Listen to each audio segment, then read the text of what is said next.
charity says fathers are treated unfairly when it comes to seeing their children after a split. The parent support group Families Need Fathers campaigns for dads to play an equal role in their kids' care. Mr Singh, a dad from London, says the system's unfair. I see my son 2 hours a week. My view is it's only a time till I lose contact with him. I'm just fighting a losing battle. It's all I've got at the moment. I can only do what they let me do. No, it's not being a father. The authorities say cases are assessed on an individual basis. We're going to be talking about divorce and the really messy impact that divorce can have, particularly on children. It seems that often the case is that the mother gets custody. The father can see the children when it's prearranged. And I will have with me guests who are on either side of that, who believe that fathers don't get enough rights when it comes to this sort of thing, and they fight to see their children. But also I'll hear from a woman who recently got divorced and says it's much harder on mums. I'd love for you to get in touch and tell me if this has happened to you. If you got divorced, what was it like? What was the impact of it? How did you go about with shared parentage? And, did it take long to come to some resolution, or was it a lot easier than you thought? Do get in touch. You can call me on 03459 440 445. I will have a family lawyer on as well if you would like to ask any questions. You can text 81869. It's 11:37 and I want to talk about the issue of divorce and when couples split, what happens to the children. Often the mother gets custody and the father can see them when it's prearranged. But what about fathers who are fighting to see their children? Our reporter Raj Korbilku has been to meet someone called Mr Singh, that's the name we're giving, from London, who says he can't talk to his community about his divorce. When you separated from your partner, what kind of a reaction did you have from your family or your community? Initially, they tried to put us back together, and we went back together, and it just carried on. And until couldn't do it, and I guess mum and dad understood, but I don't actually talk about it to the rest of the members of my community. They don't know. So where does that leave you with your children? Struggling for contact. I see my son 2 hours a week. My view is it's only a time till I lose contact with him. I'm just fighting a losing battle. It's all I've got at the moment. I can only do what they let me do. No, it's not being a father. That's one father's experience on this. Let's hear now from Thawaba Praveen, who recently got divorced and says it's still harder on mums. When there's children involved, that you're left as a woman as the sole carer of children, and the man's a little bit footloose and fancy-free, which may not necessarily be the case in all situations, but generally when you've got children, your responsibilities and your focus is different. And in terms of shared parenting then, could you describe what your experience has been? It's tough. I think it's tough when you're married, when you've got two different people with their own ideas about how best to raise children. That causes clashes in a lot of marriages. But when you're divorced, it's just so much harder because it becomes a battling ground. It draws out the divorce process a bit longer. So it's as though I've done the divorce, but it's still not ending. Do get in touch if you can relate to what you've just heard. Have you been through a divorce? Did you find it very challenging to get access to your children? Was it harder as a father, as a mother? Was your family supportive? Was there even enough help out there for you? To talk more about this, I'm joined by Michael Lefkovich from the support group Families Need Fathers. Also, two parents who've managed to reach an agreement on shared parenting with their respective ex-partners. We won't be using their real names, but we'll be calling them Vivek and Jind instead. And also, I'm joined by family lawyer Preet Kohli. I'll come to you first in a moment, Vivek and Jind, but I will come to Michael. In terms of the system, it does seem like it's more favourable to women. Is that the case? It is, because the system tends to favour whoever is the parent with care of the child at the time. So if parents go to family court, which 50,000 people a year do, 50,000 apply to family court every year, they're looking for help and assistance, but the court treats the parent with whom the child lives in a rather preferential way, because the other one has the job to persuade them that they should be having visitation. And because mostly it's dads who tend to leave the family home when the adults stop getting on with each other, that results in the parent who's left with the children automatically being treated as a single parent, and the parent who's left the family home automatically being treated as a single adult. And shared parenting is basically, it's a collaborative arrangement between both parents, and they both have the equal rights and responsibilities for raising that child. Yes. I mean, shared parenting is what I think everybody takes for granted when they're together. And when they separate, they need to work a little bit harder to come to arrangements which ensure that their children know that they continue to be loved by both parents, that both parents can take part in the caring responsibilities for their children and take part in the financial responsibilities to support them too. So whatever the arrangement, whether it's a 50-50 share care of split or whether it's some other arrangement which suits the family better, it has to be one which allows for the free involvement of the children with the family, so that the children know that both parents are responsible for them, can be involved with their education, with their health, with all aspects of their upbringing. Vivek, if I can come to you, Sure. You have a young son, and Yes. you now have you have a shared parenting arrangement. Can you tell me what it was like and what the journey was to get to that point? So the journey was not easy at all. I mean, it became very bad for a period of time before the shared care arrangement was put in place. So I used to be able to see my son for every other weekend for a long period of time, and that stopped because my son said that he didn't want to see me, and there was involvement with the courts and local authority, and at the end they said that the best way forward is that both parents should share the care of the child equally. So now my son stays with me for a week and with his mum for a week.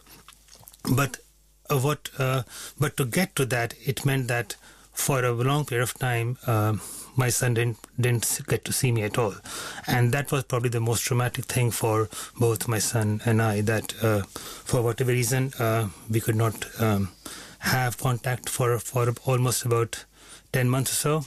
So your relationship must have been It was hard with him. it was very hard, and when the shared residence started in October of last year, it was very difficult for the first few weeks. It was as if there are two people who have been put together, and they need to relearn how the other person is like, and that was very difficult for both of us. But I must say that since end of last year till now, things have improved, and I can see it in my son, how he interacts with me, how he relates to me, how he sees me as a parent with equal responsibilities. Because earlier, one of the things that lots of parents get is that it's a weekend kind of arrangement, that dad gets to see the children, or non-resident parent gets to see the children on weekends. That a weekend does not represent the full life. A weekend means that you can go to watch a movie or have some fun, but getting up in the morning, getting ready for school, doing your homework, that is the kind of thing that a child would really appreciate in their parent, that okay, I can trust this person to get me ready at 7:30 to get me to school every day. And that is the kind of trust that builds up over time. And weekend arrangement is a very poor replica of trying to get there. I think that's such a powerful point, the whole concept of the weekend dad or the weekend mum, in that you go and see that parent and you have fun. Yeah. And that can't be healthy at all for that child growing up, because then they almost divide their parents into that's the parent that does all the boring stuff, and Yes, this is of the course. parent that does the fun stuff. So that's not what you wanted. And not do I not want it, but it's not good for the child also. That when the child grows up and he sees one parent in only one light and the other parent in only one light, that okay, this is the parent who gets my homework done, and this parent who I go to movies with, and that's a sort of not what a normal parent would want to do. And that is why the shared parent arrangement that I have, I think, is very good for both my son and for both his parents. Let me bring you into this, Jind. Yeah, do you think there is this almost expectation that women take the responsibility for the child? There is that expectation almost automatically. I've known from experience, my children are now teenagers doing external exams that are going to shape the rest of their life. So they're much older, and they've experienced and benefited from shared care, which is the phrase that's used in law. And they've also benefited from the positivity of shared parenting. Yes, parenting is hard. That's nothing new. Life is tough. So if you've been arguing when you were married, of course there's going to be some disagreements when you split. The advantage of that is the children are kept away from that tension and they're able to enjoy time with both parents. And the reality of shared parenting, from my experience, is that one parent, when both parents interact with the school and also other individuals, a duty of care for the child, like doctors, then the children, they benefit from that and they learn different things from each parent. For example, myself and my ex have different skills. I'm stronger on languages, he's stronger with maths, and the children have benefited from that. We're two sides of a coin, like Venus and Mars, if you will. And I think it's important also for the children to spend that quality time. So it's not just the non-resident parent being the fun parent. They have a responsibility to nurture. They have a responsibility, especially with daughters. They need to learn from their mothers how to grow to being strong, capable women. And likewise with boys and their fathers, they need to learn from the parent how to be strong, compassionate, nurturing, and good, strong men. Also the qualities they learn from their father, and also the nurturing from the mother. Was it easy in your situation to reach that point? It's been a nightmare. That's why I've got in touch with a lot of shared parenting charities. It hasn't been easy. I'm not well. My health has been affected by the challenges. However, I don't regret the journey at all. When you have a party, the ex-party, being so belligerent and so hostile towards you, my ex-husband wanted me. There was domestic violence in my relationship when we were married, and that's the reason I finally decided to divorce. It took a good decade to make that decision, because you're always pushed back to change, to accept what's going on. And I developed, through any trauma, we all have mental health issues. I developed depression and anxiety. And he used that when the children's arrangements were being made. He used that and denigrated me and was very vicious and made a lot of vexatious allegations about my behaviour. Now, when somebody has depression, they can be, it's a huge spectrum. And mine was situational, and I've got reams of medical evidence to show that I am a good enough parent. I've been in front of judges, been in front of medical professionals, and, you know, that hasn't affected my ability to parent. And that irony that he used the depression to remove the children from my care. I mean, a year or so ago, he tried to get me sectioned under the Mental Health Act. And he played it out actually in front of my children and in front of my family members as well. He invited them over to witness as a big theatre. Now, luckily, I've spoken... Your children are teenagers as well, aren't they? So they will have seen what... They saw it. However, luckily, through the support network that I've developed, there's also women's organisations like South or Black Sisters. I've contacted them.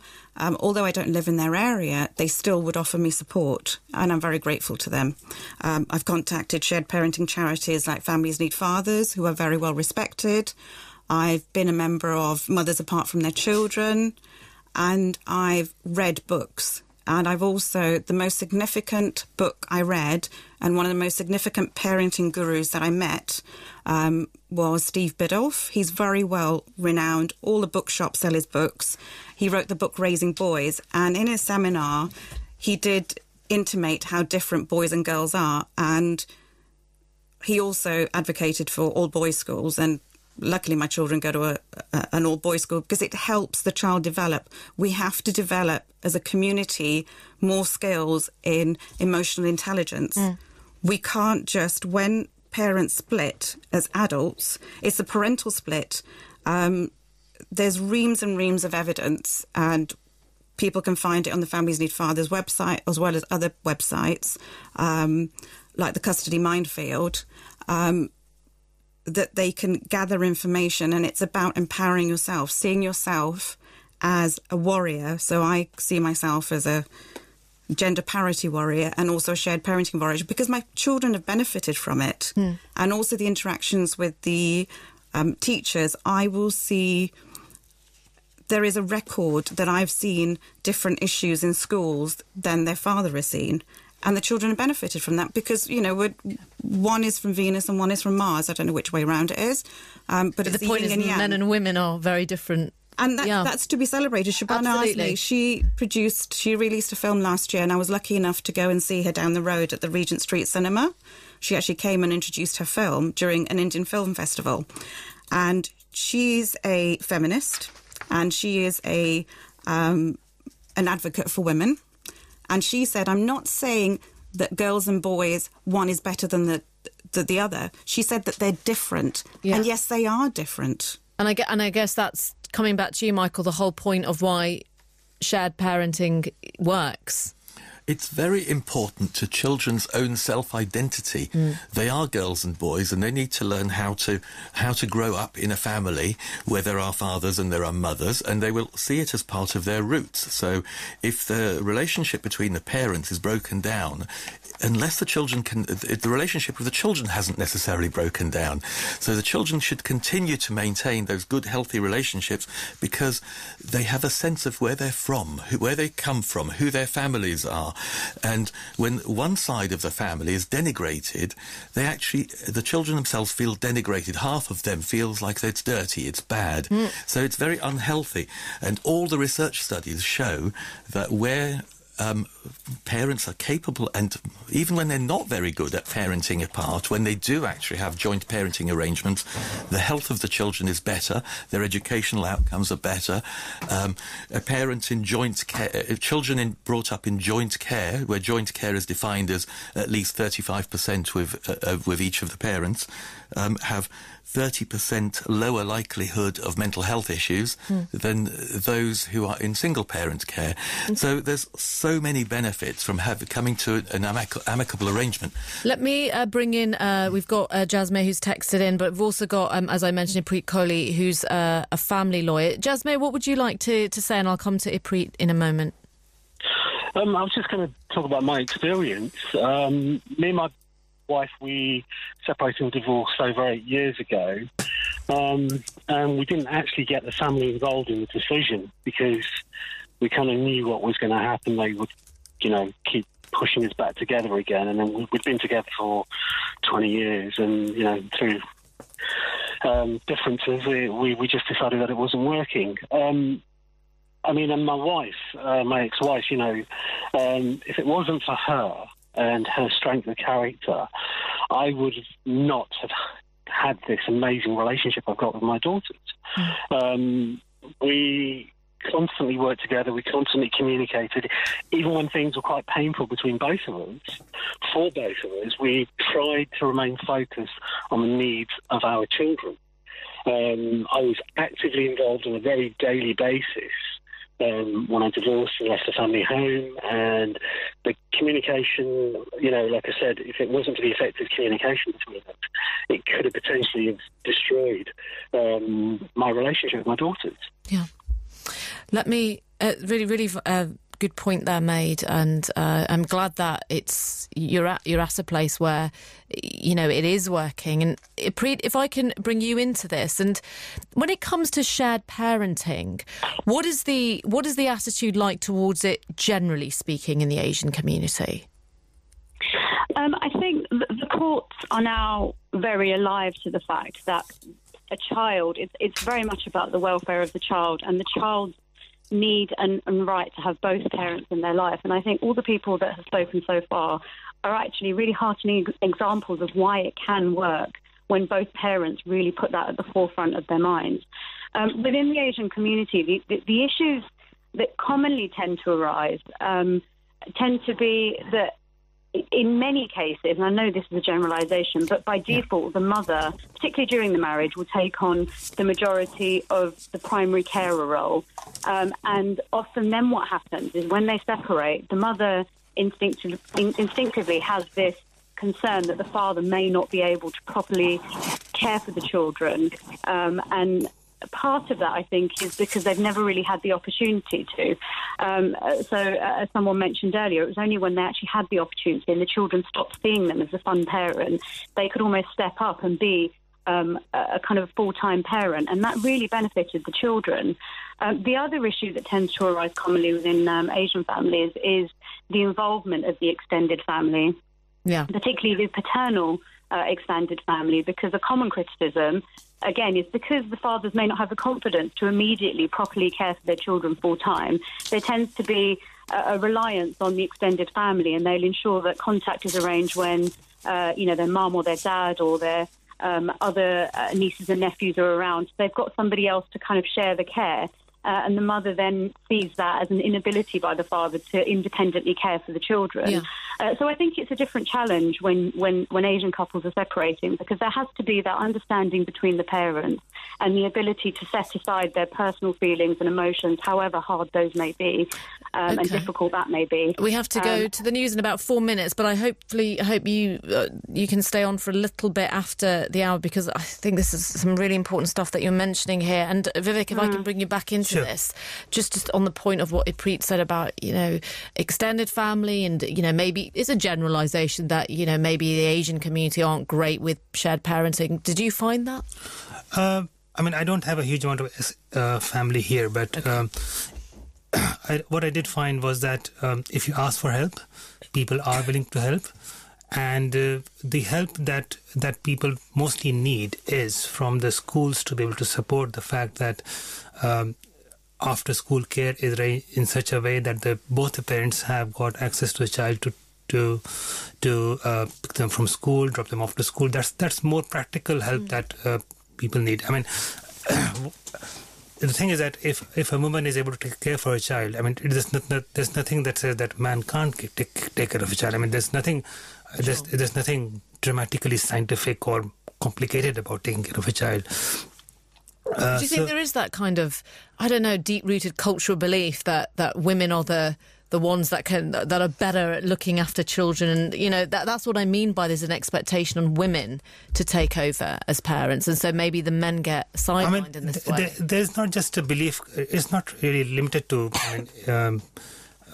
any specific culture. I think there's a general feeling that men can't take care of children. And even if you look at advertisements on newspapers that sort of portray dads as being the bumbling dads, and mums are very efficient and they do things and everything falls into place. So it's more about acceptance that any human being, if they want to take care of a child, they can take care of that. And it's more important that if they're a parent, then obviously there's more responsibility for them. But at the same time, it is not impossible. It's absolutely possible that anybody can take care of a child, and especially if it's a parent. I've got a few questions that have come in for you, Preet, that I would like to read out and just get your viewpoint on them in a moment. We've just got about a minute before we go to the news. If I can just come to you quickly, Jind, on that, just on the comment, just on what Vivek was saying there about there is this almost I don't know if it's a cultural thing, but there is the point he was making about the bumbling dad and the efficient mum. Do you agree with that, the perception of that? I have come across that in my experience. There have been instances that I would agree with that. On certain points, with my children's father, he's very ambitious, and he can be efficient in certain ways as regards careers. I was the main carer up to the point of divorce, and that changed at the point of divorce. He's very good at giving the children aspirations and a drive.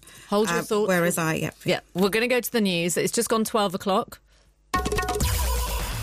So I just want to continue for a few more minutes on this issue of shared parenting. And I've got with me Michael Levkovich from the support group Families Need Fathers, also parents Vivek and Jin, not their real names. And I've got Iprit Kohli on the line, who's a family lawyer. If I can just put a couple of messages to you, Iprit, if that's okay.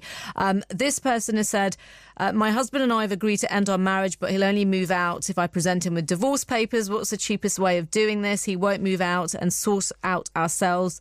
I have 2 children who he doesn't really do anything with them, but wants custody to prove a point. Obviously, you know, if you can keep any kind of advice general, but, you know, that's an example of something that happens quite often. It does happen quite often. I mean, my advice would be I think she needs to get proper legal advice. Often, he may already have been advised if he wants to have any sort of connection with the house, it's usually better for him to remain there. She may have grounds for getting him out, but we'd need obviously a bit more background. As for making a point in asking for the children, as I said before, the courts will always consider the best interest of the children, and they will consider what he's asking for, the reasons he's asking for them, and whether it's in the best interest of the children. So even if he thinks he can do it to prove a point, it will have to be a much more substantive argument to either get her to agree to it or get a court to agree with what he's proposing. Michael, if I can come to you, with Families Need Fathers, there is support out there for fathers who may feel like the system's against them. There is support for fathers and for mothers, and we will see either, albeit most of the people who come to us are fathers. And I would say that one of the problems is people feel very alone. Legal aid in family law cases was stopped several years ago, other than for cases where there's allegations of domestic violence. And the result is that now 68% of all litigants in family court go there representing themselves. They go there alone.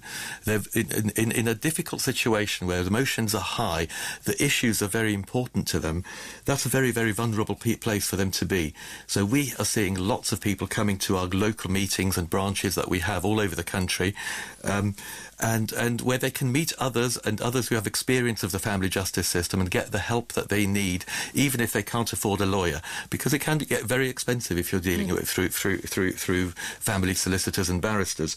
So I would urge anybody to get help. Go online, go to our website www.fnf.org.uk, which stands for Families Need Fathers, and find where your local meeting is. Go to a meeting and try and get the help that you can get there before you end up in the family court alone, and unsupported and not knowing really how to behave, what to do, what to ask for, how to ask for it. Really good advice there. Yeah, quickly, Iprit, if you want to come in. I was going to add one more thing. The other thing that I would always advise anyone that's separating to do, there are many lawyers that may offer sort of an initial consultation, or there's organisations where they can get advice, as mentioned. But I would always advise anyone separating to find out what their rights are and not believe what friends, family, the internet tells them, because every case is so circumstantial, and the law is very circumstantial to each case. So they need to be sure that they know what their rights are and what the potential outcomes are for their particular circumstances, and that's really important. And Vivek and Jin, if I can just wrap up with you, and I know you've both been telling us just it's been really, really hard and painful for you to finally get to this point where you are now. Sharing the parenting of your children. Vivek, if I can come to you first. You're saying that, you got help in the end because you did ask for it. Yes, the thing is that when you first get into this, you go to a lawyer probably, and they cost a lot of money, and you soon find that you're losing a lot of money, and ultimately it becomes very difficult to have a home and a lawyer and everything else. So support groups like FNF and the other groups as well, they help a lot in trying to find your feet on your own. But also, of all the hurdles that come across you, there's always this thing that how many more hurdles can I go through before I get to see my child for a substantial amount of time? And there are you will have lots of situations where you think that things are going very badly for you. But if you believe in yourself and you believe that your relationship with your child deserves better, then you should persist. And Jin, if I can give you the final word on this, what would you like to say to parents who are going through this potentially? I would say that do your research, learn the process, learn the rules. They are quality websites on the internet that are very well respected, and Families Need Fathers is one of them. They are very well respected by senior judges. So James Mumby, who's the head of the family division in England and Wales, he came to the conference last year. Dame Butcher Slosh, who was the president of the family division of courts throughout the land and sets the practice directions, she wrote a letter about 10 years ago complimenting Families Need Fathers on the support that they give and also access to something that's known as Mackenzie Friends. Mm-hmm. There's a list of quality Mackenzie Friends. In my experience, having been through litigation for almost a decade on various forms regarding my children, I did use several Mackenzie Friends, and the quality advice is good. When Preet Kohli, the solicitor, mentioned in regards to her answer to the question that you had earlier, she said that why is the father asking for the children, asking for them, she used the phrase. Now, that's something that we come across. It's almost treating children as chattels, a legal phrase, that they are possessions, they're outcomes, a physical possession of the marriage. They are not chattels, they are living people. Absolutely. And they will need a relationship with both parents and both parents' extended families equally. The most important point is to not say anything negative about the other parent or the other parent's family. I will pick on the positives. I've not had a wonderful relationship with my in-laws. However, my mum-in-law can be nurturing, and even when at certain points that I needed that mum-in-law nurturing, she was there. Mm-hmm. Look at the positives. Nobody is perfect. Okay. Get yourself lots of help and get to know your rights, and the internet can help you with that. There's lots of information out there. Yep. Also with grandparents as well, empower yourselves. If you're afraid of your children, afraid of the courts, feel the fear and do it anyway. So lots of motivational and self-help books would help as well. It's good to talk to you both. And Vivek and Jin, thank you for sharing your story. It's really, really important. I hope our listeners got a lot from what you've said. And also to Michael Levkovich from the support group Families Need Fathers, which you can find out more about online. And also thank you to family lawyer Preet Kohli.